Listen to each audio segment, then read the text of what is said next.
Brothers, we'll now continue with the pre-recorded portion of my report. What we're going to do here is my last presentation regarding our current 501c tax exempt status, the process that's been going on since 2016.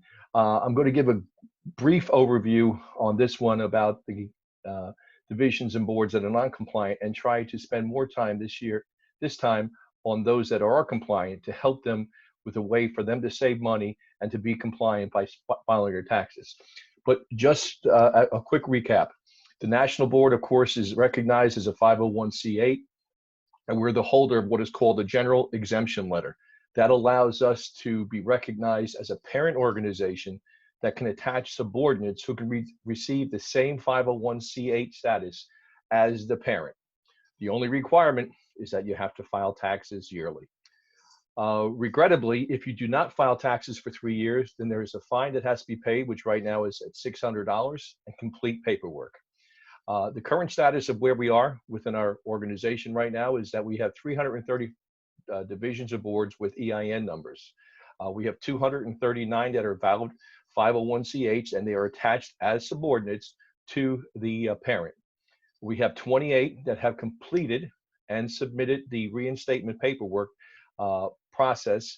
The process is completed, paperwork to the IRS. The IRS, I had called with them earlier in the week, is still way behind on their reinstatement request. I've sent some in February and March, and we're still waiting for them.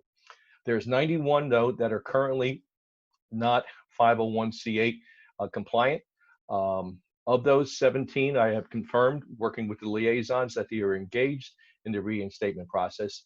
There's a more concerning 50 that have had their status revoked, and they've had basically no documented progress within the last 4 years. We have also 24 other that we're waiting to hear back. Either they're missing the EIN number is incorrect, or there's some miscellaneous. All 91 of those that are non-compliant will receive a letter from my office to be sent prior, I would say, to the end of the month. So how do you fix it if you're not compliant? We've put everything out there that you need. You go into AOH.com/treasurer, and that's got everything soup to nuts. Now, after 4 years of doing this, I'm 100% certain that divisions and boards know what to do. We have provided the path to compliance, and now the ball's in their court. And they need to decide, and it's up to them, because remember, these are IRS regulations that we're trying to make it easier for you. They're not AOH regulations. But if you decide not to complete this, we want you to understand that in the eyes of the IRS, you'll be classified as a for-profit entity. That's a for-profit entity. And for-profits must file not only federal, but state taxes, and they can also issue fines. So on the website, you'll have all the documentation that you need. You'll have the historical information that goes back to the first letter that we send out of this. You'll have what to do if you need to request an EIN if you are a new division. It talks about the reasons why you can't abandon an EIN number and just start a new one. Rather, you have to go to through the reinstatement process. It offers you the reinstatement options and the IRS website. And it talks to the reinstatement. If you decide for reinstatement, revoked numbers who decide not to file, what that means, and gives you a phone number there. So if you have any questions, you can ask the IRS professionals.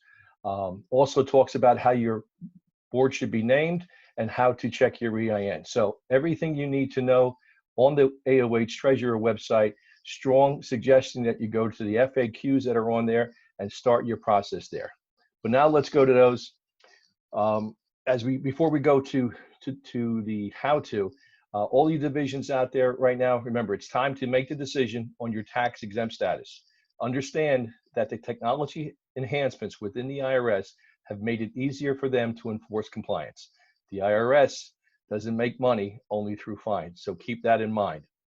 So right now, it's either a matter of get her done, or remember that they got Al Capone on taxes and not murder.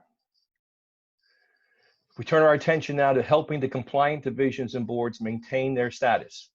From that same treasurer page, aoh.com/treasurer, you'll have step-by-step instructions on how to file taxes for no fee. I know a lot of the boards, the 239 that are out there, are doing it correctly and filing taxes, but perhaps you are paying a tax professional to do this. The purpose of this presentation from here on in is to show you how you can do this for no fee. It's available to any board or division that has $50,000 in gross receipts or less. Now, 90% of our divisions or boards fall into that category. So for complete details on it, at the bottom of the page, you click on it and it's going to bring you up to this PDF that gives you a page-by-page, slide-by-slide how to file. I've taken the liberty though of actually working with two divisions, one in Kentucky and one in Tennessee, to use some actual information that we have in here. So what you need to file is certain information. You need your EIN number, which you should have. You need to know what your fiscal tax year is, the legal name and mailing address of your organization, any other names of the organization, and we'll go into that a little bit later. That's what they're calling doing business as, or DBA. The name and address of the principal officer, any website, which is only if you want to, and confirmation that the organization's annual gross receipts are $50,000 or less. And number 8, not applicable, because of course you're only going to be filing these if you are a existing entity. Now, question about gross receipts, very simply. Gross receipts are the total amount the organization received from all sources during its annual accounting period without subtracting any costs or expenses. So it's basically income. If you're over $50,000, you'll have to use something else. But if you're under $50,000, like most of the divisions and boards are, you can use this very, very easy process. So why should I listen? Again, this is free and it's easy. So you do not have to file any information or pay a tax professional and save that money. How do I get the information? Well, if you're a new division, when you first got the EIN assignment letter from the IRS, you would have received the EIN number, the address, and the contact information. So you would just simply reference that paperwork, so you would have that information for new divisions. People ask about what is the tax year. A tax year, of course, is your 12 months. You can either have a year-end tax date of ending on December 31st, or you can have a fiscal year ending June 30th, which the national board has. I know there was some question about, does everybody have to match the parent? We found out that you do not. You can have your own standalone fiscal year. Now, how do you find that? How do you find that out? You can, you can know it through your bylaws, but the easiest way to do it is to use the information that the IRS has given you. This website here, it's very easy to use. And in fact, I've used it way too many times in the last 4 years.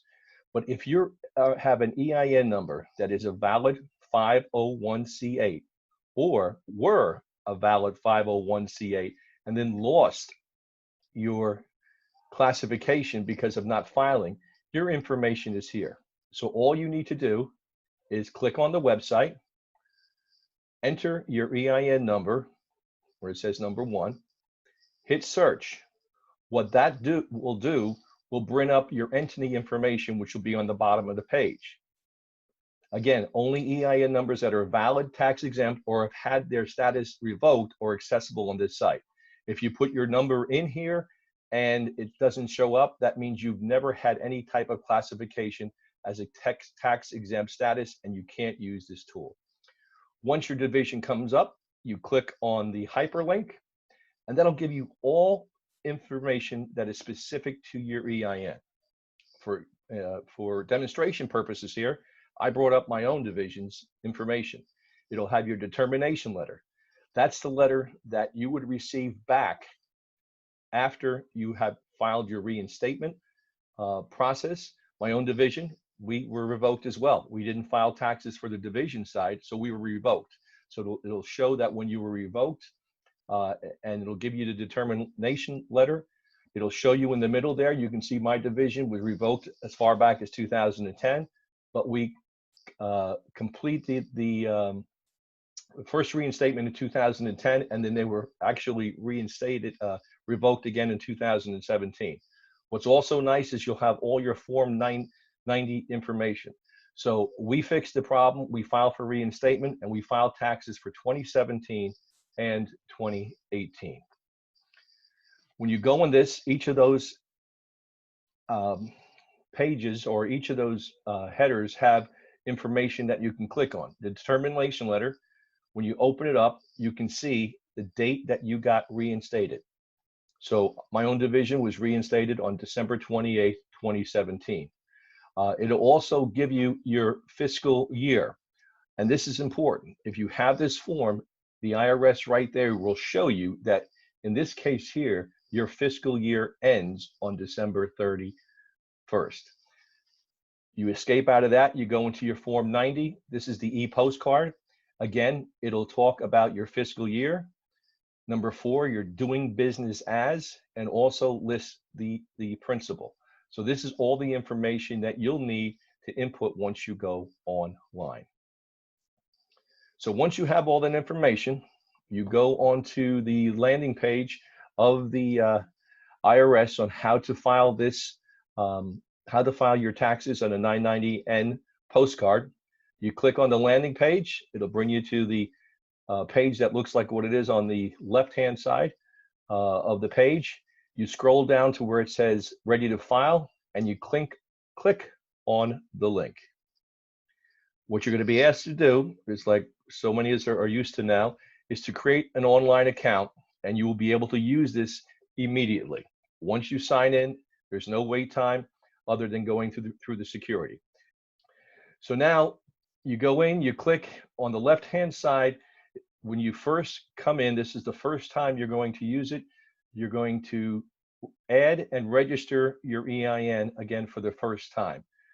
Once you get it in, every other time you're getting ready to submit, you go to the right side. So since it's the first time, we're going to manage the e-postcard profile. Click there. The first time the EIN is added, then it's stored. You'll see the green X up top. You're going to add an EIN there. Now, Tim Burke, who was nice enough to let me see his access to Kentucky, wears many treasurer hats within Kentucky. He was the national convention chair, treasurer, I should say, for the national convention. He is the treasurer for the local division and the state. So he is managing 3 different INs. That's why you're seeing here. But for the most part, we're going to see one apiece.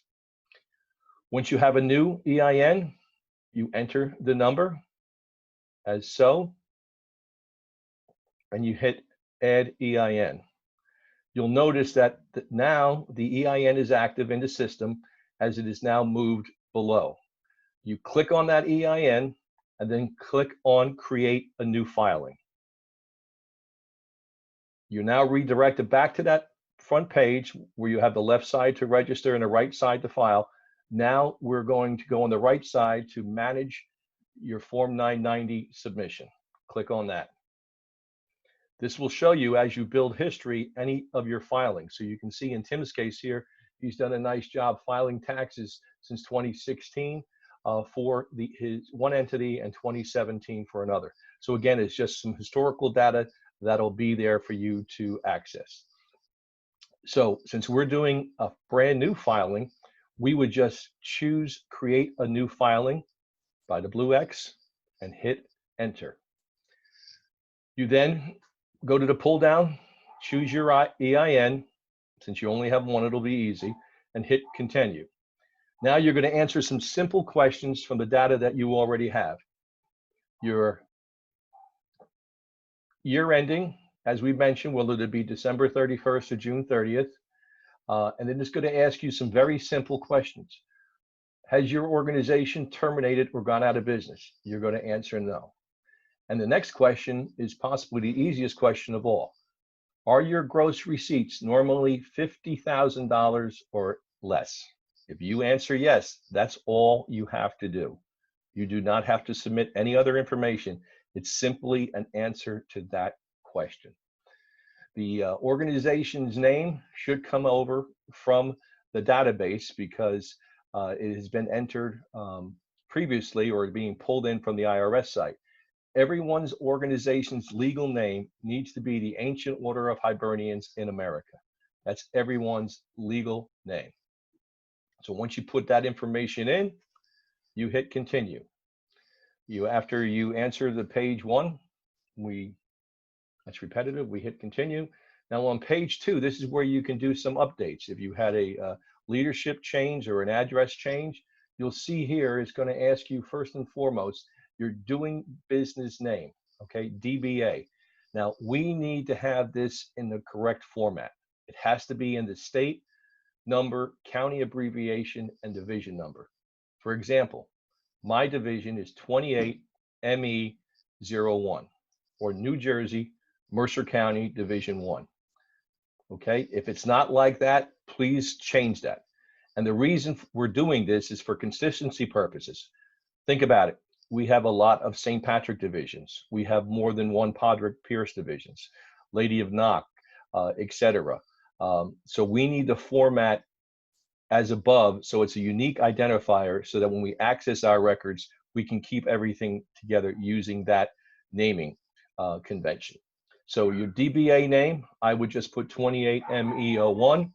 You don't have to have anything additional. You have the country we're in, of course, US, the address of the person who's doing it. And again, if this changes, this is where you would make the update to the IRS. So that's page 2. On page 3, you can complete an update. And I believe on page 3, all you're basically doing here is putting in the contact's name. You also have the ability just to put the entity's name in. So if you wanted to put down AOH Division 1 and just put it to a PO box, you could do that as well. Here, Tim has put it into his name, and I'd recommend you do that also because it's a lot easier to hold a person accountable than it is to a nameless, entity. So you hit complete and submit. You're basically done now. It'll come to this screen, and it'll basically tell you that you have your organization name, your EIN, the tax year, and some submission information. You can print this now, save it to a PDF, take a snip of this or a screenshot, and this is what we're looking to be submitted every year with the yearly Form 11. This proves to us, the National Board, that you filed your taxes. Once you hit print, it will look like this. You can save this as well as a PDF file and attach this to your Form 11. So in those steps that it's probably taken me longer actually to talk through this than it's actually get done. That's how you can stay basically compliant. So you're done. No cost, and you're compliant for another year. Very, very simple if you ask me. I would strongly recommend that all take the time to review this. It's going to be up on the website, on the treasurer pages also, so you can reference it. But one of the things I wanted to do now is reach out to my good friend Kevin Philbin, who's the treasurer of the Sons of Aaron Division 1 in Nashville, Tennessee. All right, as promised, I have with me my good friend Kevin Philbin, the treasurer for the Sons of Aaron Division 1 out of Nashville, Tennessee. Kevin, how are things doing down in Music City? We're doing well down here in Tennessee. It's heating up in summertime. We're dealing with some COVID issues, just as everybody is, but we're doing great. We're doing very well. It's good to be here. Absolutely. Thank you so much for joining us tonight. I had the great honor of swearing in the division 2 years ago when they first started. So I've felt a real great connection with the brothers in Tennessee, and the fact that I love country music makes it all much easier. So Kevin's been nice enough to join me tonight to show actually how simple this is. In the presentation I just gave, I gave it kind of slow, step by step. But Kevin's going to bring us through right now that once you have all this information, this is all you have to do on a yearly basis to file your taxes. So Kevin, if you want to take it away. Okay. So we're going to click on Manage Form 990N Submissions right here, this blue button. Excellent. So we're going to hit Create New Filing. Is that correct, Sean? That is correct. Okay. Since you're doing this new one. Again, so easy. Drop down menu here, select your EIN. We have one. We're going to hit Continue.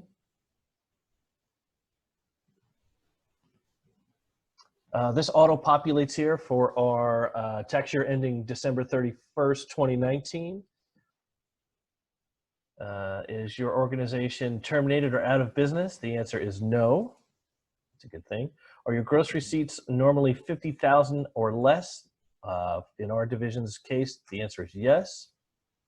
Again, these fields here auto-populate. Our EIN number is there again. Going to hit Continue down here.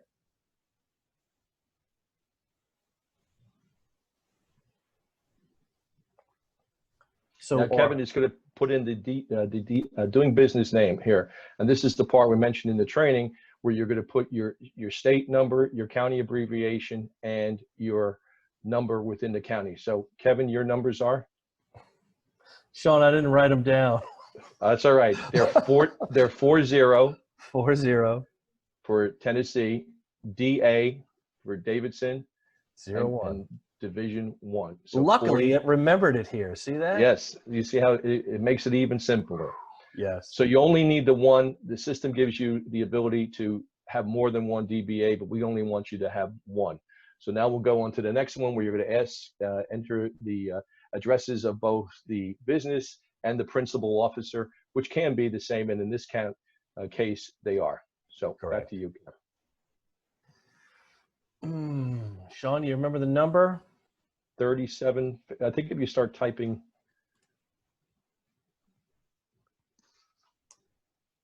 There we go. There you go. Sorry about that. That's all right. Our principal officer is a person. And our president is Mark Austin. He's in the United States. And the address is same as up as above. There you go. It's and you that can easy. see as doing it. Once you put it in once, it's going to be auto-populate. Yep. So all the work is done. So all the information is in. Kevin got this from his IRS paperwork. Now we submit the filing.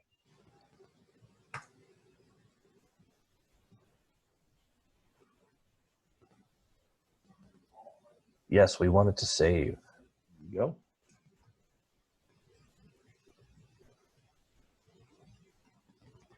And that's basically where you are right now. Once you get this, you are done. But what I recommend to everybody is you hit the print a copy link, which is the blue hyperlink there, Kev. And there you go. Save that form as a PDF, make it a snip, do what you want. That's the form that you submit with your Form 11 on a yearly basis, and basically you're done. So now on February 15th, you attach that with your record, send it into the national, and you're done. So pretty easy. Kevin, would you agree? Oh, that was so simple. Yes, it couldn't be any easier. Right. And that's the whole purpose here, brothers, to make sure that you do this. And also, I know a lot of you out there are doing it, but paying people to do it. If you have $50,000 or less in gross receipts, there's really nobody reason to pay someone. So, Kevin, I want to really thank you for your time here tonight, and hope the brothers got something from it at the convention. Please give my best to all the brothers down in Nashville, especially Mark, and I hope to have a couple of cold beverages with you on Broadway in the not too distant future. You are welcome anytime, Sean. It was a pleasure. All the best, Kevin. Thanks very much. All right.